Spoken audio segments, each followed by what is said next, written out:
Hello to all the students. I hope आप लोग अच्छे हैं. So we had discussed till question 4 last class, and then I had given you a bit of break.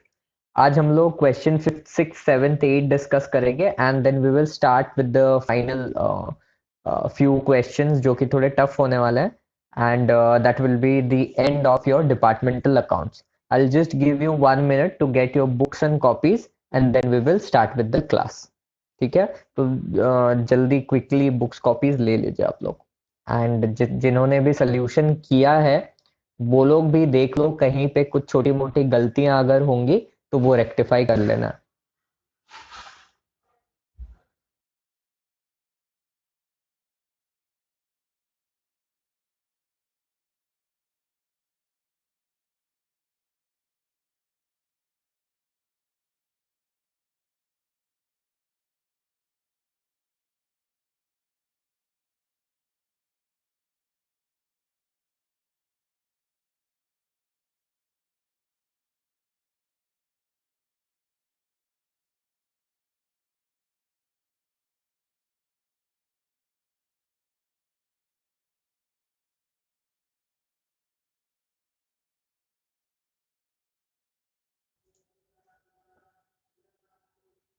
Okay, so let's begin.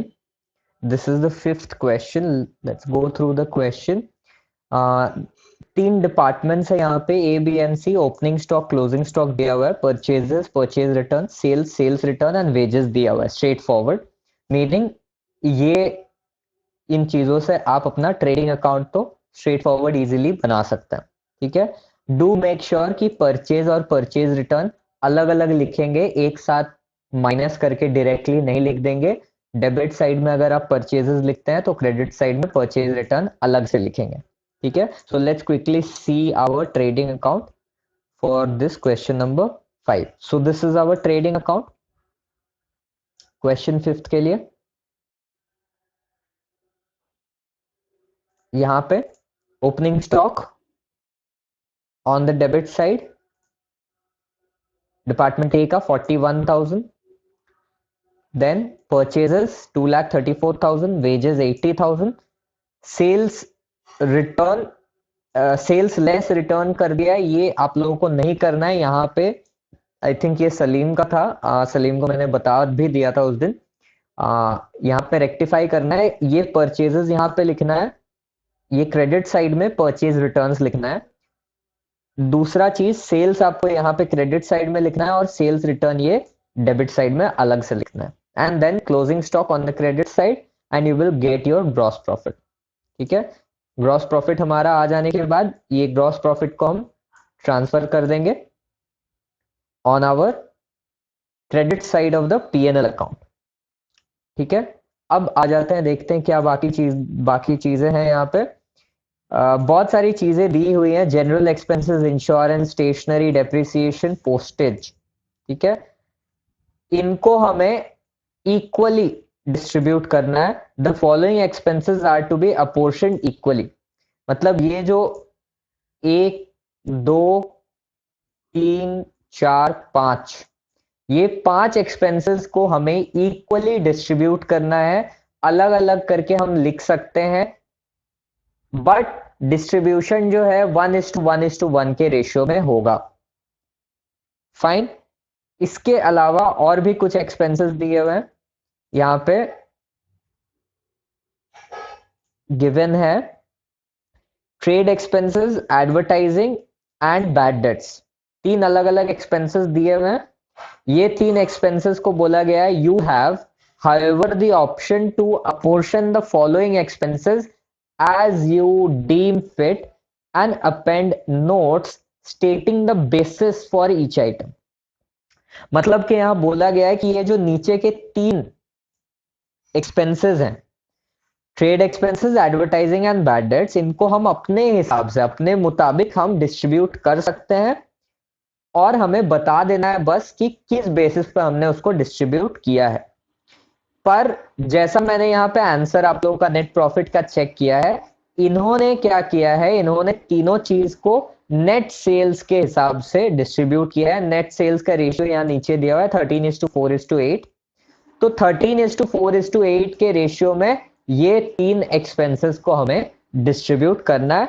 So this is going to be my answer. Distribute करेंगे पहले ये general expenses, insurance, stationery, depreciation और postage, इनको हम करेंगे equally. तो तीनों का आंसर सेम आएगा. तीनों को हम लोग लिख देंगे, सॉरी तीनों डिपार्टमेंट्स में हम लिख देंगे ये पांचों को. उसके बाद के लास्ट के जो तीन है, trade expenses, advertisement and bad debts, ये तीनों को हमें नेट सेल्स के रेशियो में, मतलब 13:4:8 के रेशियो में हमें डिस्ट्रीब्यूट करना है. 13:4:8 कैसे आया? I just quickly show it to you here. हमारा नेट सेल्स कितना है यहाँ पे? 5,30,000 -10, मतलब कि डिपार्टमेंट ए का सेल्स हो जाएगा 520. ठीक है. डिपार्टमेंट बी का सेल्स हो जाएगा 160 एंड डिपार्टमेंट सी का सेल्स हो जाएगा 320. ठीक है. अब तीनों को डिवाइड करेंगे. लास्ट का जीरो भी हटा सकते हैं. ये 52, 16 एंड 32. ठीक है. डिवाइड करने का कोशिश करिए. 13 से आई थिंक डिवाइड करेंगे, नहीं 13 से डिवाइड करने से नहीं होगा.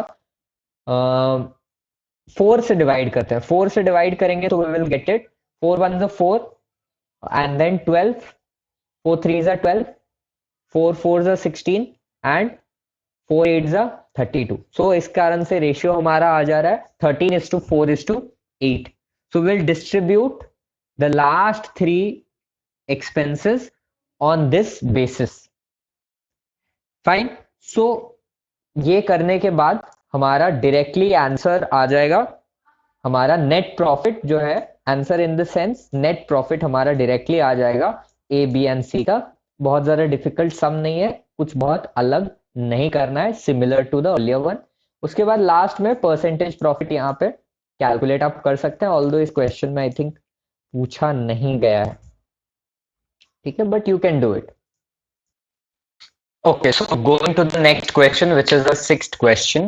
Sixth वाले क्वेश्चन में सबसे पहले तो आप लोग नोटिस करिएगा कि 5 डिपार्टमेंट्स हैं, तो यहाँ पे थोड़ा कैलकुलेशन ज्यादा होगा. ये तो पहले ही समझ लेना है, क्योंकि 5 डिपार्टमेंट्स का हमें अलग अलग बनाना है, तो 5 डिपार्टमेंट्स का कैलकुलेशन थोड़ा लंबा हो जाएगा.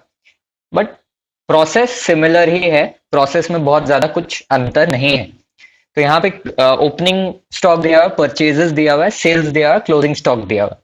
ठीक है. तो ट्रेडिंग अकाउंट बनाने के लिए जितनी चीजें चाहिए होती है गिवन है, स्ट्रेट फॉरवर्ड हमें वो लिखकर ट्रेडिंग अकाउंट हमारा बन जाएगा. ठीक है. Opening closing stock have been valued at cost यहाँ लिखा हुआ है, मतलब कि यहाँ प्रॉफिट परसेंटेज वाला कोई हिसाब नहीं है, तो कुछ कन्वर्ट करने की कोई जरूरत यहाँ नहीं है.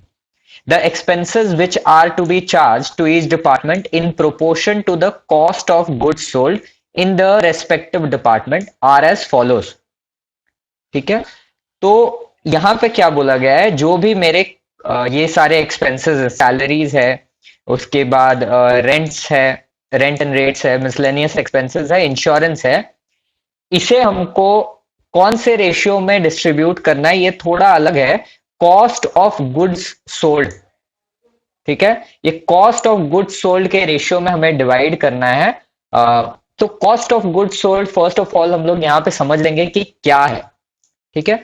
Cost of goods sold is nothing but the value of your items that you have consumed. मतलब कि आप अगर यहां पे देखेंगे क्वेश्चन में, ये क्वेश्चन में पर्टिकुलर ये क्वेश्चन के लिए जहां पे कि प्रॉफिट परसेंटेज इंक्लूडेड नहीं है, cost of goods sold, cost of goods sold will be equal to opening stock plus purchases minus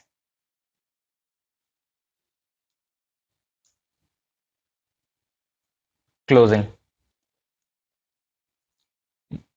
this is your cost of goods sold. Cost of goods sold को simple simple तरीके से समझने के लिए एक example मैं आप लोगों को दे देता हूं. मान लीजिए आप एक मैन्युफैक्चरर हैं. आप 5 रुपए की चीनी लाते हैं, ठीक है. 5 रुपए की 1 kg शुगर लाते हैं, ठीक है. ये शुगर को आप यूज करते हैं मान लीजिए लस्सी बनाने के लिए, ठीक है. और आप सेल कर देते हैं इस लस्सी को. यहां पे दूध भी इंक्लूडेड होगा, बट दूध का, अच्छा ठीक है, दूध भी ले लेते हैं. ₹10 मिल्क. 5 रुपए का चीनी, 10 रुपए का दूध लाते हैं आप, और ये दोनों को मिलाकर आप लस्सी बनाते हैं. एंड आप इसको बेच देते हैं ₹20 में, ठीक है. मतलब कि आपका सेलिंग प्राइस कितना हो गया? ₹20. बट अगर मैं पूछूं कि आपने कितने का सामान कंज्यूम किया ये सामान को बेचने के लिए, ये सामान जो ₹20 में बिका, इसको ₹20 में बेचने के लिए आपने कितना सामान यूज किया, इस्तेमाल किया, कितने रुपए का, तो वो हो जाएगा इन दोनों का एडिशन. मतलब कि 5 and 10 which is ₹15. That will be your total cost of good sold for this example. So similarly cost of good sold जहां पे भी रहेगा, आपको बस ये ध्यान देना है कि मैंने जितना सामान बेचा, उस सामान को बेचने के लिए मैंने कितने का सामान इस्तेमाल किया, यूज किया, ठीक है. So that is basically it. So वो हम लोग निकाल लेंगे वन बाय वन एंड उस रेशियो में हम डिस्ट्रीब्यूट कर देंगे, ठीक है. So let's quickly see the solution.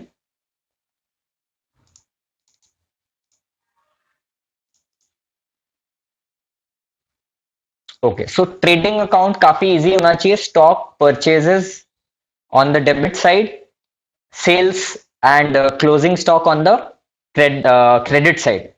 And हमारे डिपार्टमेंट बी एंड सी, अच्छा ओके, यहाँ पे कुछ गलती है क्या? हाँ, यहाँ पे आई थिंक ग्रॉस लॉस लिखना भूल गया है जिसने भी बनाया. आई थिंक ये सलीम का है. वो ग्रॉस लॉस लिखना भूल गया है. ग्रॉस लॉस यहाँ पे देख लीजिए, ग्रॉस लॉसेस यहाँ गिवन है, ठीक है. तो ग्रॉस लॉस है 4 डिपार्टमेंट का, एक डिपार्टमेंट का ग्रॉस प्रॉफिट है. फाइन. तो डिपार्टमेंट ए का ग्रॉस लॉस है 1000, बी का है 8000, सी का ग्रॉस प्रॉफिट है 500, डी का ग्रॉस लॉस है 2000 एंड ई का ग्रॉस लॉस है 3000, ठीक है. ये हमारा ट्रेडिंग अकाउंट बन गया. Fine. Let's just quickly go to the PNL account, ठीक है. पीएनएल अकाउंट में सबसे पहले ग्रॉस प्रॉफिट को क्रेडिट साइड में लिखेंगे. This gross profit will write on the credit side and the gross losses we will write on the debit side, ठीक है. वेरी बेसिक, सब कोई को क्लियर होना चाहिए. Now salaries, rent and rates, miscellaneous expenses and insurance, ठीक है. ये चारों चीजें जो यहाँ पे गिवन है उसको हमने डिस्ट्रीब्यूट किया है कौन से रेशियो में? हमने अभी जो डिस्कस किया कॉस्ट ऑफ गुड्स सोल्ड वाले रेशियो में. मैं क्विकली आप लोगों को एक डिपार्टमेंट का कैलकुलेशन दिखा देता हूं. Let's go ahead and see the department A calculation. Department A के लिए how much will be the cost of goods sold? Cost of goods sold will be equal to 5000 plus 50,000 minus 6,000, ठीक है. Okay, actually सबका ही निकालना पड़ेगा. We can't do it without calculating all of them. Fine, no issues. Let's calculate all of them quickly. So cost of goods sold for department A will B,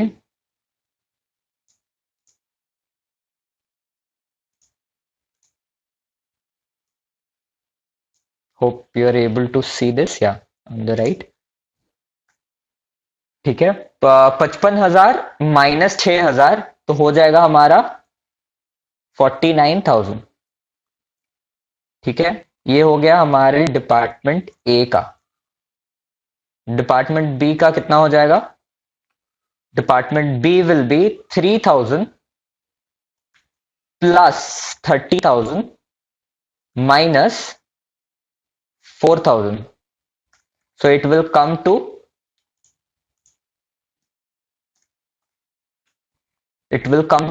how much? 33 minus 4, 29,000. C department C का हो जाएगा 2,500 plus 10,000 minus 3,500। तो 12,500 minus 13,500 कितना हो जाएगा? 9,000।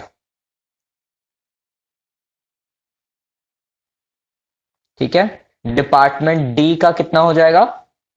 4,000 plus 26,000 minus 5,000। तो how much will it be? 26 plus 4 is 30,000 minus 5 is 25,000. And last, department E, 4,500 plus 34,000 minus 5,500. ठीक है, तो how much will this be? 34 plus 4,500 is 38,500. 38,500 minus 5,500 will be 33,000.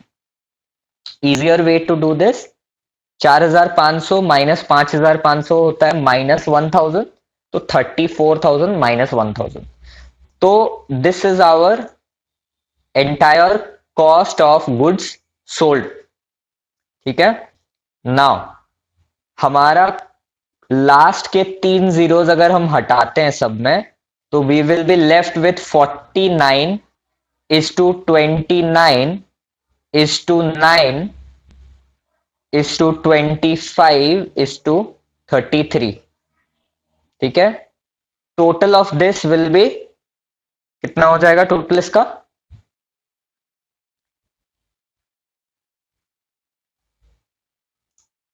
145।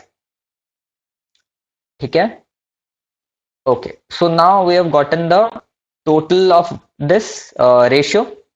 अब डिपार्टमेंट ए का आई थिंक कैलकुलेशन करना easy होना चाहिए। यहां पे डिपार्टमेंट ए का एक का निकाल देता हूं मैं, सैलरीज एंड कमीशन का मैं कैलकुलेट कर देता हूं।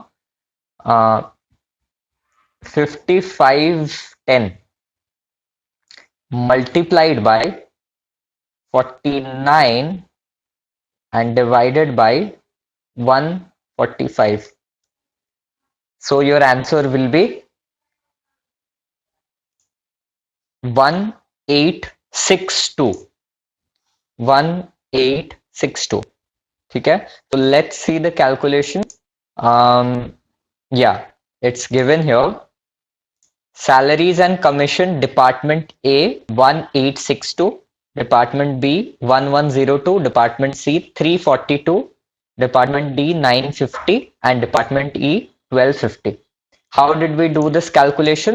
हमने कॉस्ट ऑफ गुड सोल्ड सारे डिपार्टमेंट्स के अभी कैलकुलेट किए, उसका रेशियो फाइंड आउट किया यहाँ पे, एंड हम फिर उसको मल्टीप्लाई करेंगे जैसे नॉर्मल रेशियोज निकालते हैं सिमिलरली।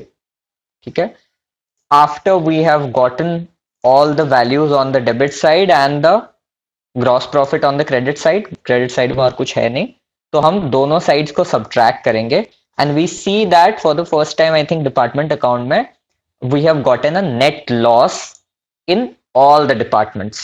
ठीक है, अब नेट लॉस के बाद यहां पे बोला गया है कि परसेंटेज ऑन सेल्स भी निकालना है। ठीक है, तो परसेंटेज ऑन सेल्स निकालने के लिए वेरी इजी, ये नेट लॉस को हम डिवाइड कर देंगे हमारा जो सेल्स का वैल्यू था ये वैल्यू, ठीक है। So it will simply be for department A, मैं कैलकुलेट कर देता हूं यहां पे। डिपार्टमेंट ए का क्या हो जाएगा, 3989 divided by 48,000 and obviously percentage है तो multiplied with 100। So your answer percentage will be 8.3, ठीक है। इट विल बी 8.3%, ठीक है, which is given here. Again this is a mistake. Net profit net loss, अगर नेट प्रॉफिट है तो debit side में लिखना है, नेट लॉस अगर है तो ये क्रेडिट साइड में होगा, ठीक है। तो ये जितने भी प्रॉफिट परसेंटेजेस हैं वो इस तरफ होंगे क्रेडिट साइड में, not here on the debit side. Fine, okay. So this was your question number 6। बहुत ज्यादा डिफिकल्ट नहीं था, बस वही एक चीज थी, ये जो कॉस्ट ऑफ गुड सोल्ड वाला पॉइंट था वो बस अलग था, ठीक है। Hopefully everybody should be able to solve this question.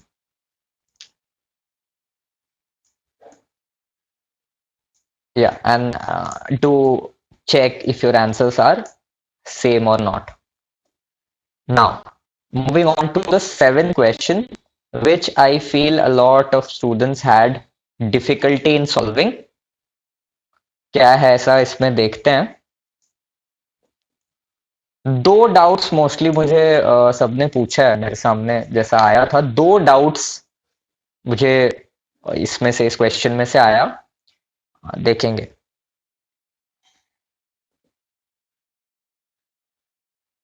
Okay, so let's read the question. The owner of a departmental store wishes to ascertain approximately the net profit of A, B and C departments for 3 months.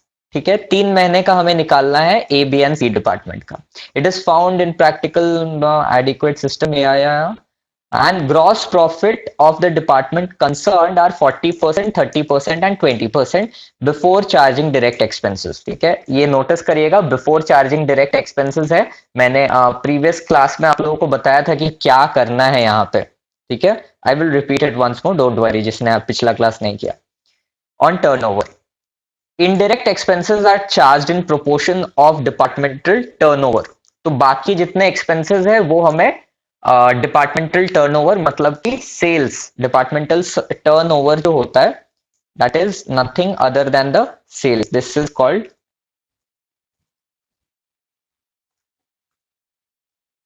Turnover, ठीक है। This is on this is also called as departmental turnover and इस ratio में हमें distribute करना है। Okay, moving on, the total indirect expense, अच्छा हाँ, यहाँ पे ओपनिंग स्टॉक दिया हुआ है, परचेजेस दिया हुआ है, सेल्स दिया हुआ है, डायरेक्ट एक्सपेंसेस दिया हुआ है, ठीक है। यहाँ पे क्लोजिंग स्टॉक मुझे नहीं दिख रहा है, आगे हो सकता है होगा, let's see. The total indirect expenses for the period including those relating to other department were 4200 on total sales of 8400, ठीक है। अच्छा, यहाँ पे ये पहला डाउट तो ये आया था लोगों को, और दूसरा डाउट ये आया था कि इसके साथ क्या करना है। एक चीज समझ लीजिए कि ये जो पर्टिकुलर ओनर है इसके काफी सारे डिपार्टमेंट्स हैं, ठीक है। या इस पर्टिकुलर 3 डिपार्टमेंट्स का पूरे साल का सेल्स इतना है, ठीक है। मैंने यहां पे अगर दोनों ही चीज अज्यूम किया, दोनों ही में कैलकुलेशन मेरा इस चीज का एक ही होगा। मुझे क्या मान लेना है कि ये जो 84,000 है ये टोटल सेल्स है। मुझे कितने का सेल्स निकालना है, मुझे सिर्फ 3 महीने का ही सेल्स निकालना है, और मुझे इनडायरेक्ट जो एक्सपेंसेस हैं 4200 वो सिर्फ 3 महीने का ही कंसिडर करना है, ठीक है। एक एग्जांपल मैं आपको देता हूं। आपको 3 महीने का आपने मान लीजिए स्कूल में फीस दिया, ठीक है, लेकिन स्कूल पहले महीने के खत्म होने तक बंद हो गया, लॉकडाउन हो गया, ठीक है। तो आप अपने स्कूल को क्या बोलेंगे कि मुझे 3 महीने का फीस वापस चाहिए, या एक महीना जो आपने कंप्लीट कर लिया उसको छोड़कर आप बोलेंगे कि वो महीना छोड़ दीजिए, बाकी दोनों महीने का मुझे फीस वापस कर दीजिए। तब हम क्या कैलकुलेट करेंगे, तब हम कैलकुलेट करेंगे कि एक महीना और 3 महीने का कितना फीस होता है, टोटल फीस 3 महीने का, और उसमें से एक महीना माइनस कर देंगे। सिमिलरली यहां पे भी वही दिया हुआ है, टोटल सेल्स दिया हुआ है। मे भी हो सकता है ये 12 महीने का सेल्स है, या तो ऐसा भी हो सकता है ये डिपार्टमेंट ए बी एंड सी छोड़कर डिपार्टमेंट डी ई बाकी जितने भी उसके डिपार्टमेंट्स हैं सबका मिलाकर सेल्स है। हमें मतलब नहीं है, हमें सिर्फ ये डिपार्टमेंट ए बी एंड सी से मतलब है। तो हम क्या करेंगे, इनडायरेक्ट एक्सपेंसेस भी सिर्फ इन 3 डिपार्टमेंट्स का ही लेंगे और सिर्फ 3 महीने का ही लेंगे। दोनों ही सिचुएशन में हम क्या करेंगे, कैलकुलेशन सेम ही करेंगे कि ये जितना भी इनडायरेक्ट एक्सपेंसेस है उसको हम कम कर देंगे, उसको सिर्फ ये 3 महीने के हिसाब से ले लेंगे, जो कि ये 12,000, 10,000 और 6,000 टोटल सेल्स मेरा हो जाएगा, और उससे हम रेशियो निकाल लेंगे ये 84,000 का। आगे जब कैलकुलेशन करेंगे तब देखेंगे। Prepare a statement for the directors, stock reserve 10% यहां मेंटेन करना है, अलग से बोल दिया गया है, ये रूल नहीं है, अलग से बोला गया है कि ये क्वेश्चन में स्टॉक रिजर्व क्लोजिंग स्टॉक में हमें 10% का बनाना है। ठीक है, okay, so let's see the question.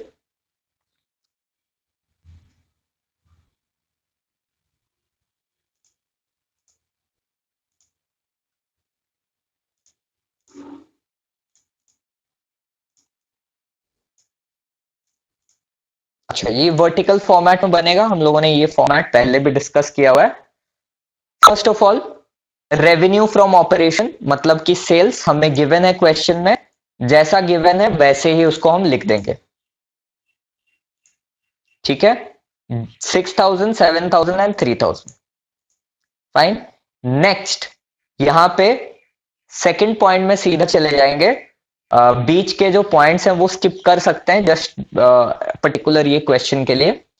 Expenses में purchases, opening stock, direct expenses. ठीक है, ये 3 हम लिख देंगे। फाइन। क्लोजिंग स्टॉक हम नहीं अभी तक लिखेंगे, क्लोजिंग स्टॉक बाद में आता है। फाइन, ओके, तो ये 3 एक्सपेंसेस लिख देंगे and we will get our difference as 3020। अभी भी ध्यान रखना यहां पे क्लोजिंग स्टॉक इंक्लूडेड नहीं है, इस कारण से इस 3020 को हम ग्रॉस प्रॉफिट नहीं कह सकते हैं। फाइन। नाउ अभी भी यहां पे जितना भी हमने इंफॉर्मेशन देखा है सब गिवन था, कुछ भी नया नहीं है। अब इसके बाद एस्टिमेट करेंगे हम स्टॉक। हमारे पास क्लोजिंग स्टॉक गिवन नहीं है, क्लोजिंग स्टॉक हमें कैलकुलेट करना है। I think closing stock calculation अब आप लोगों को आ जाना चाहिए। एक डिपार्टमेंट का मैं दिखा दे रहा हूं। डिपार्टमेंट ए का क्लोजिंग स्टॉक कितना है, 7820। कैसे आया, let's quickly see this. Okay, opening stock कितना है हमारे डिपार्टमेंट ए का, डिपार्टमेंट ए का ओपनिंग स्टॉक है 6,000। उसमें हमने ऐड किया हमारा परचेजेस 7,000। ठीक है, एंड उसमें हमने अगर माइनस कर दिया हमारा सेल्स 12,000। ठीक है, तो हमें क्या आ जाना चाहिए, क्लोजिंग स्टॉक। बट वेट, ये हुआ नहीं अभी। इस क्वेश्चन में नोटिस कि यहां पे ये दिया हुआ है 12,000 के साथ हमारा 40%, 30% और 20% department A B and C. तो डिपार्टमेंट ए का 40% यहां इस पर्टिकुलर सेल्स में ग्रॉस प्रॉफिट इंक्लूडेड है। ठीक है, तो हम क्या करेंगे, हम ये 12,000 का जो ग्रॉस प्रॉफिट होगा वो भी यहां पे कैलकुलेट करके ऐड करेंगे। तो 12,000 का 40 कितना होता है, 12 का टेबल पढ़ेंगे, 12 टू 24, 36, 12 4 जा 48। तो यहां पे ग्रॉस प्रॉफिट जो है 4800 वो भी ऐड होगा। ठीक है, अभी भी खत्म नहीं हुआ है, अभी भी एक चीज ये पर्टिकुलर क्वेश्चन में करना बाकी है। यहां पे बोला गया है कि जो ग्रॉस प्रॉफिट है वो डायरेक्ट एक्सपेंसेस को चार्ज करने से पहले का है, तो इस कारण से हम ये डायरेक्ट एक्सपेंसेस को भी यहां पे ऐड करेंगे। ठीक है, तो समझ लो कि जितना भी चीजें हम ऐड कर रहे हैं वो हमारा नॉर्मल जब ट्रेडिंग अकाउंट बनाते हैं उसके जो डेबिट साइड में जो चीजें आती हैं वो सारी हैं। ओपनिंग स्टॉक हमारा डेबिट साइड में आता है, परचेजेस भी हमारा डेबिट साइड में आता है, डायरेक्ट एक्सपेंसेस भी हमारा डेबिट साइड में आता है, और ग्रॉस प्रॉफिट भी हमारा डेबिट साइड में आता है। तो यहां पे ऐड हमने वो चीजें की हैं जो ट्रेडिंग अकाउंट के डेबिट साइड में आती हैं, और एक ही चीज जो माइनस किया है जो कि है सेल्स, वो हमारे ट्रेडिंग अकाउंट के क्रेडिट साइड में आता है। अब हम ये सबको माइनस सबको कैलकुलेट करेंगे तो हमारा क्लोजिंग स्टॉक हमें मिल जाएगा। Do this quickly. 7 and 4 11, 11 and 6 17, 18 19, 19,000 minus 12,000, तो बचा हमारा कितना? 19 minus 12, 7,000।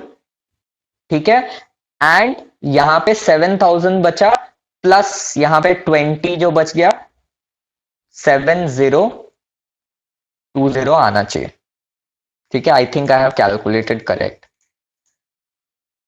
7820, just a second,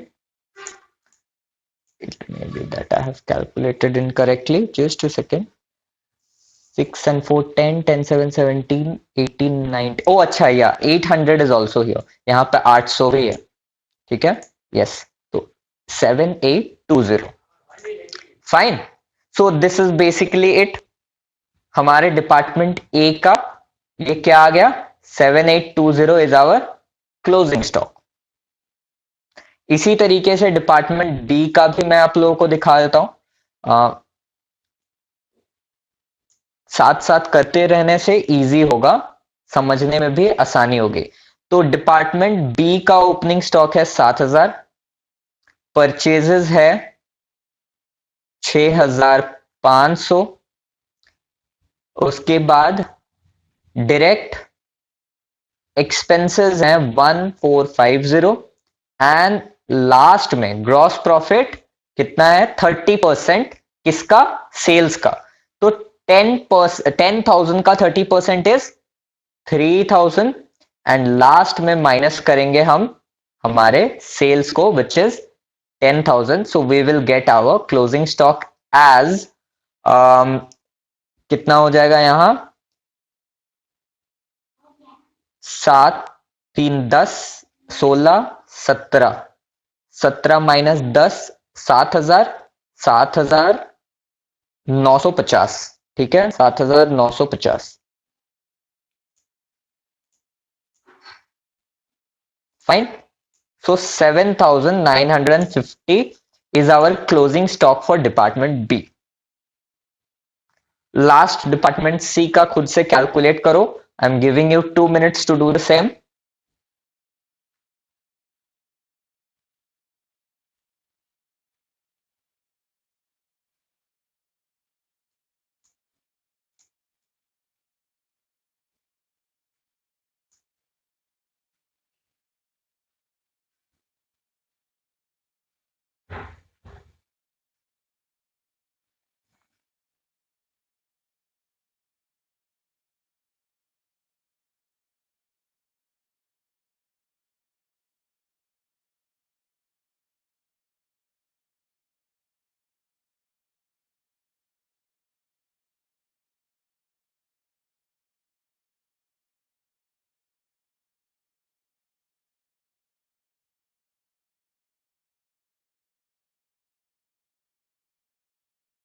Okay, let's continue. I hope यहां तक सबको समझ में आया है। अब हम लोग फिर से फॉर्मेट में चले जाएंगे हमारे आंसर के फॉर्मेट में, ठीक है।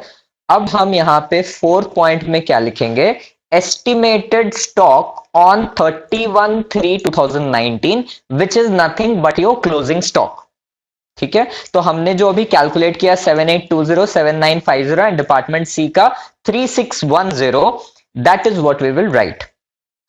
फाइन। नाउ हम क्या करेंगे, ये हमारा क्लोजिंग स्टॉक हो गया, अब माइनस तो करना ही है इसमें से, बट अभी भी एक चीज बाकी है। क्या बाकी है, हमने अभी तक ये पूरे फॉर्मेट में, ये पीछे तो हमने कर दिया, ग्रॉस प्रॉफिट को माइनस कर दिया, बट यहां पे फॉर्मेट में भी तो हमें ग्रॉस प्रॉफिट को माइनस करना पड़ेगा, तभी तो मेरा एक्चुअल नेट प्रॉफिट आएगा। तो ग्रॉस प्रॉफिट हम यहां पे कैलकुलेट करेंगे 40% of 12,000 for department A, 30% for 30% for department B and 20% for department C, and उसको हम आउटर कॉलम में यहां लिखेंगे, ठीक है। Fine. Now after doing this, what we will do is we will simply deduct indirect expenses जो कि यहां पे दिया हुआ है, ठीक है। ये इनडायरेक्ट एक्सपेंसेस का कैलकुलेशन करेंगे हम अब, ठीक है। इनडायरेक्ट एक्सपेंसेस का भी कैलकुलेशन मैं आप लोगों को यहां पे दिखा देता हूं। हमें क्या दिया गया है कि इनडायरेक्ट एक्सपेंसेस सारे डिपार्टमेंट का, मान लीजिए कि यहां पे 3 से ज्यादा डिपार्टमेंट्स हैं, तो सारे डिपार्टमेंट्स का इनडायरेक्ट एक्सपेंसेस है 4200 और टोटल सेल्स है 8400। हमें कितने डिपार्टमेंट्स का कैलकुलेट करना है, सिर्फ 3 डिपार्टमेंट का, ठीक है। सो हम क्या करेंगे,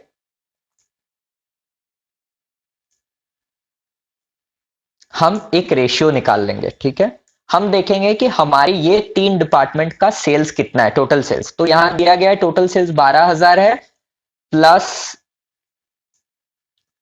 12,000 प्लस कितना है 10,000 और 6,000, तो 10,000 प्लस 6,000, ठीक है। तो हमारा टोटल कितना हो गया यहां पे,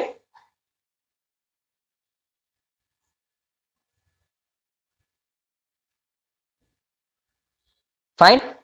नाउ ये 3 डिपार्टमेंट्स का मेरा टोटल सेल्स है 28,000, बाकी सारे डिपार्टमेंट्स को इंक्लूड करने के बाद मेरा सेल्स हो जाता है 84,000, ठीक है। हम क्या करेंगे, इन दोनों में रेशियो निकालेंगे, मतलब कि 28,000 इज टू 84,000, रेशियो क्या हो जाएगा, ठीक है। इसको और छोटा कर सकते हैं,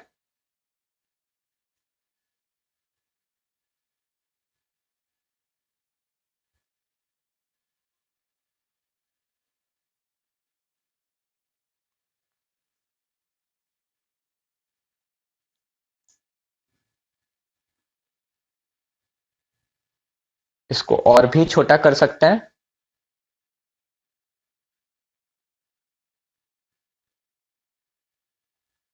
इसको इससे भी छोटा कर सकते हैं,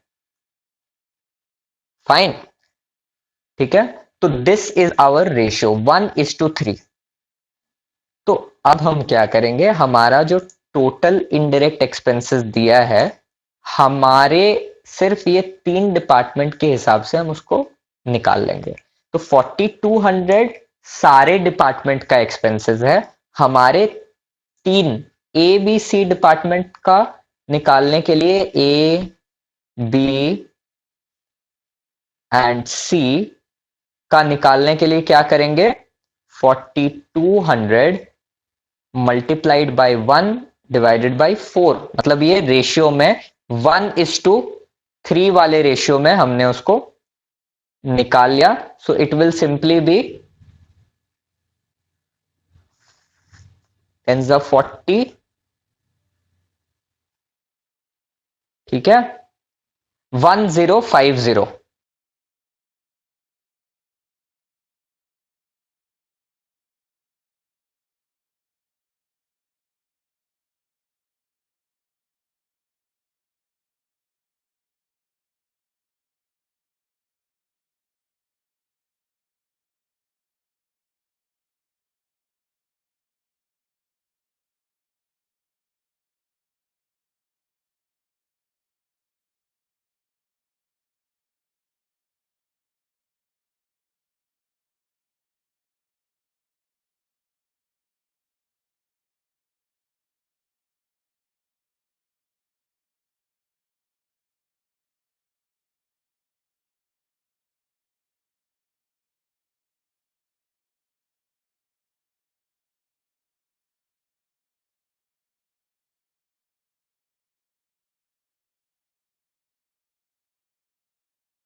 यहाँ पे 1/3 होगा, सॉरी 1/4 नहीं, 1/3 होगा. So your total indirect expenses will be 1400 and not 1050.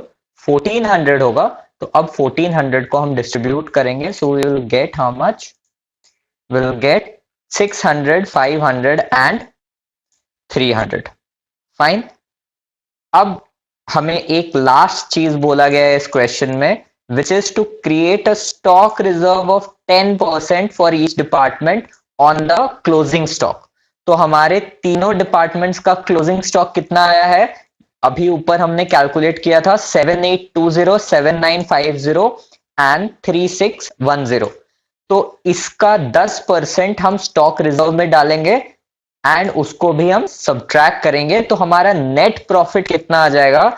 Our net profit will be our gross profit minus this indirect expense and the stock reserve. So our net profit will be 3418 for department A, 1705 for department B and 539 for department C. ठीक है. तो यहां पे इस question में थोड़ा confusing question था, काफी सारी अलग अलग तीन एक्चुअली चीजें थी यहां पे. सबसे पहले तो था कि ये पर्टिकुलर ये डायरेक्ट एक्सपेंसेस का क्या करना है, जो कि हमने देखा कि क्लोजिंग स्टॉक निकालते वक्त ग्रॉस प्रॉफिट को भी हमें वहां पे ऐड करना है और डायरेक्ट एक्सपेंसेस को भी ऐड करना है. ठीक है. उसके बाद दूसरा था कि हमें क्लोजिंग स्टॉक गिवन नहीं है, तो क्लोजिंग स्टॉक हमें कैलकुलेट करना है. और तीसरा है कि ये इनडायरेक्ट एक्सपेंसेस को हमें इस प्रोपोर्शन में डिस्ट्रीब्यूट करना है. तो ये तीन चीजें हम करेंगे तो ये क्वेश्चन कंप्लीटली बन जाएगा आपका. थोड़ा समय लेकर एक बार अगर समझ लेंगे तो आगे दिक्कत नहीं होगा. आज भले दिक्कत हो सकता है, लेकिन एक बार समझ लिया then you will not have the problem. Okay, quickly going to the last question, which is our 8th question. I think this question should not be very difficult. Wishes to a certain approximately the separate net profits for two particular department XY for 6 months. 6 महीनों के लिए दो departments का हमें net profit निकालना है. It is not practical, stock नहीं है इसमें. However the rates of gross profit calculated without reference to direct expenses. ध्यान दो, यहां पे भी बोल दिया गया है वही चीज कि डायरेक्ट एक्सपेंसेस को कैलकुलेट करने से पहले ही ग्रॉस प्रॉफिट का परसेंटेज दिया हुआ है. तो हम जब क्लोजिंग स्टॉक निकालेंगे तो ग्रॉस प्रॉफिट के साथ साथ डायरेक्ट एक्सपेंसेस को भी वहां हमें ऐड करना पड़ेगा, ट्रेडिंग अकाउंट जैसे बनाते हैं उस तरीके से. तो 40% डिपार्टमेंट एक्स का है, 30% डिपार्टमेंट बी वाई का है on sales. There are in all 6 departments, 6 departments है यहाँ पे. Indirect expenses are to be charged in proportion to department sales except as to 1/3 which is to be divided equally. तो आगे हमें जहां पे भी डिपार्टमेंट का इनडायरेक्ट एक्सपेंसेस दिया होगा उसका 1/3 जो है वो इक्वली डिवाइड करना है और बाकी जो 2/3 बचेगा वो हमें सेल्स के रेशियो में डिवाइड करना है. याद रखना 6 डिपार्टमेंट है लेकिन हमें सिर्फ 2 डिपार्टमेंट का ही यहां पे प्रॉफिट कैलकुलेट करना है. तो आगे हो सकता है डेटा 6 डिपार्टमेंट्स का भी दिया रहे. Okay, so let's see the data now. Stock on 1st April 2019, so opening stock दिया हुआ है ये 30,000, 28,000. सेल्स दिया हुआ है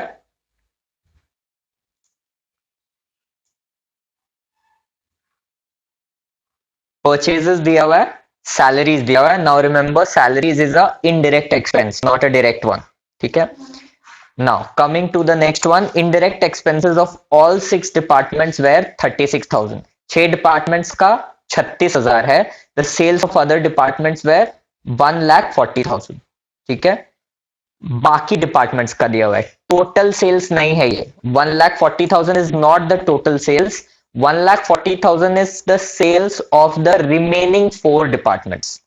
तो यहां से हमें अभी जो हमने पीछे किया वही चीज यहां पे एक बार मैं कैलकुलेट करके दिखा देता हूं कि आप लोग कैसे indirect expenses X and Y का कैलकुलेट करेंगे। ठीक है, ओके। तो एक्स एंड वाई का सेल्स टोटल कितना है? 1,40,000 plus 1,20,000 which is equal to 2,60,000। Fine. अब इसमें हम ऐड करेंगे हमारे बाकी 4 डिपार्टमेंट्स का सेल्स को, तो हमें मिल जाएगा total sales of all the departments. ठीक है, जो कि है 4 लाख रुपए। ठीक है, हमने 6 डिपार्टमेंट्स में 4 लाख का सामान बेचा। अब हमको दिया गया है यहां पे इनडायरेक्ट एक्सपेंसेस सारे 6 डिपार्टमेंट्स का विच इज 36,000। हमें सिर्फ एक्स एंड वाई का इनडायरेक्ट एक्सपेंस कैलकुलेट करना है। कैसे करेंगे? सेल्स के रेशियो में करेंगे। सारे डिपार्टमेंट का सेल्स कितना है? 4 लाख।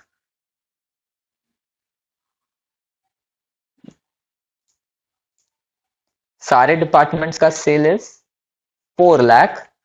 हमारे 2 डिपार्टमेंट्स का सेल कितना है? हमारे ये 2 डिपार्टमेंट्स का सेल है, हाउ मच इज इट? हाँ, 1,40,000, सॉरी 2,60,000। ठीक है, ये रेशियो निकालेंगे। ठीक है, remove the last threes. Fine fine. और भी इसको छोटा कर सकते हैं।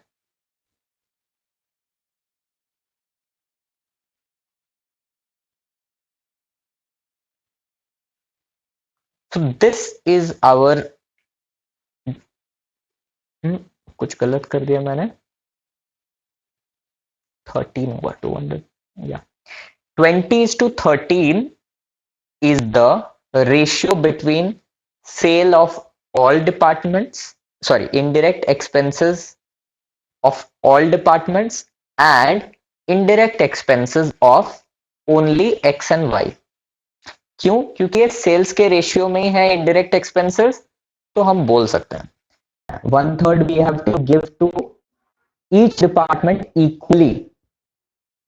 ठीक है, मतलब कि पहले 1/3 तो हमें हटा देना है, मतलब कि 36,000 का 1/3 हमें हटा देना है। फाइन।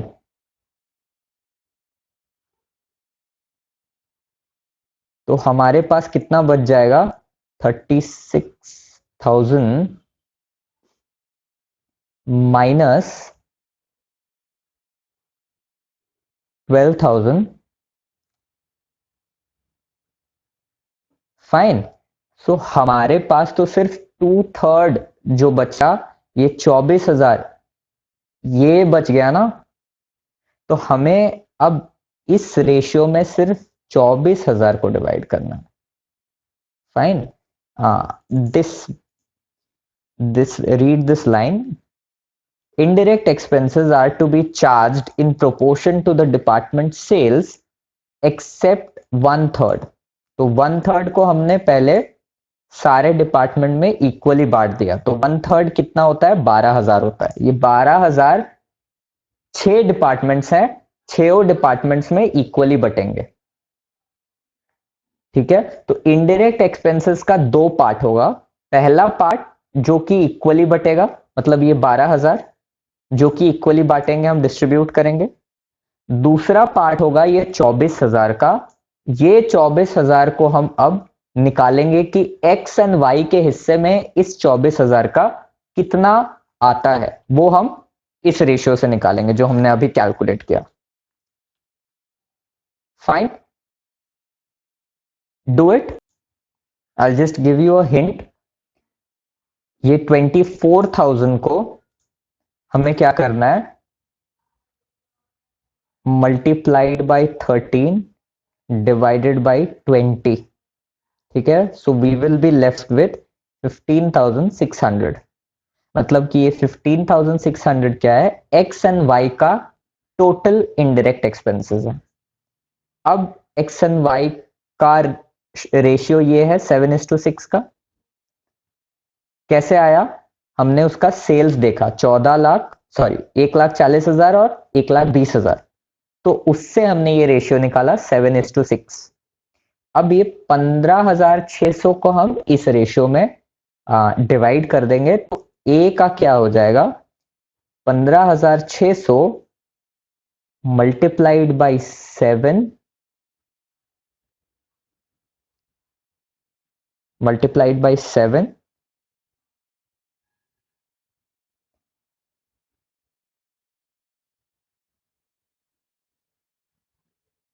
fine.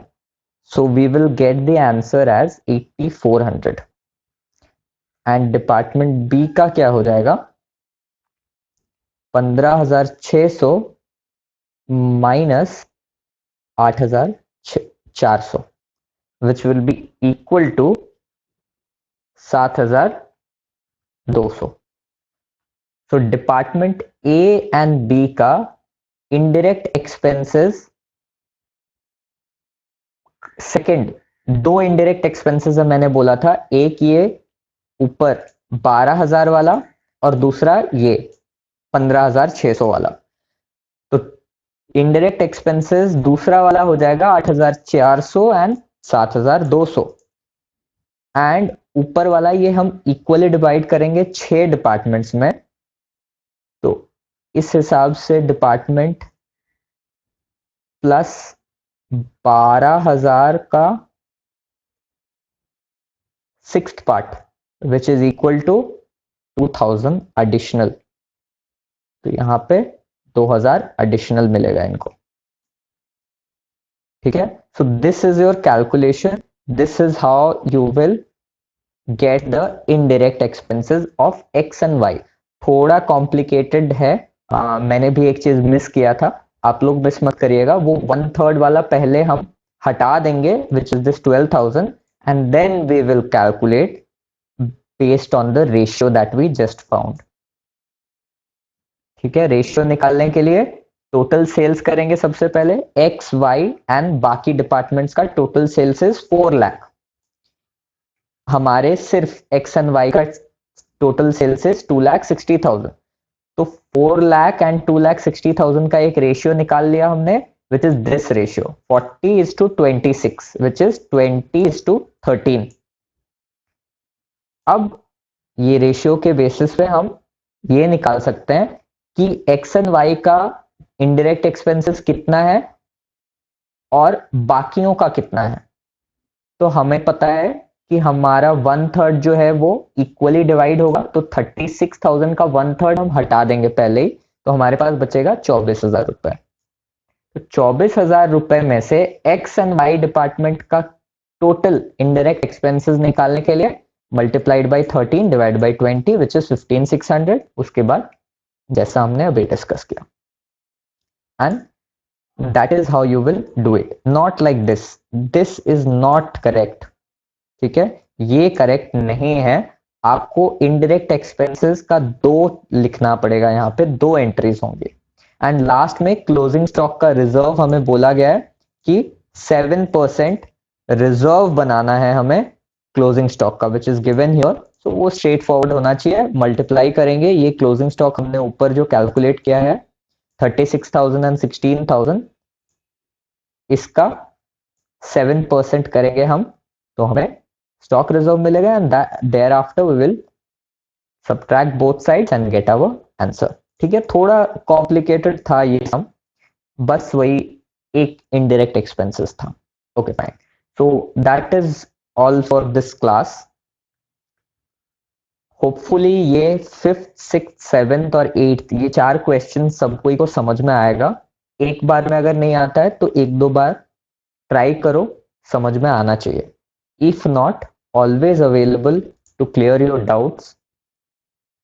I understand कि online classes is not the best way to learn, it is not the perfect, सब कोई डिफिकल्टी है, बट ट्राई करेंगे तो इजी होगा।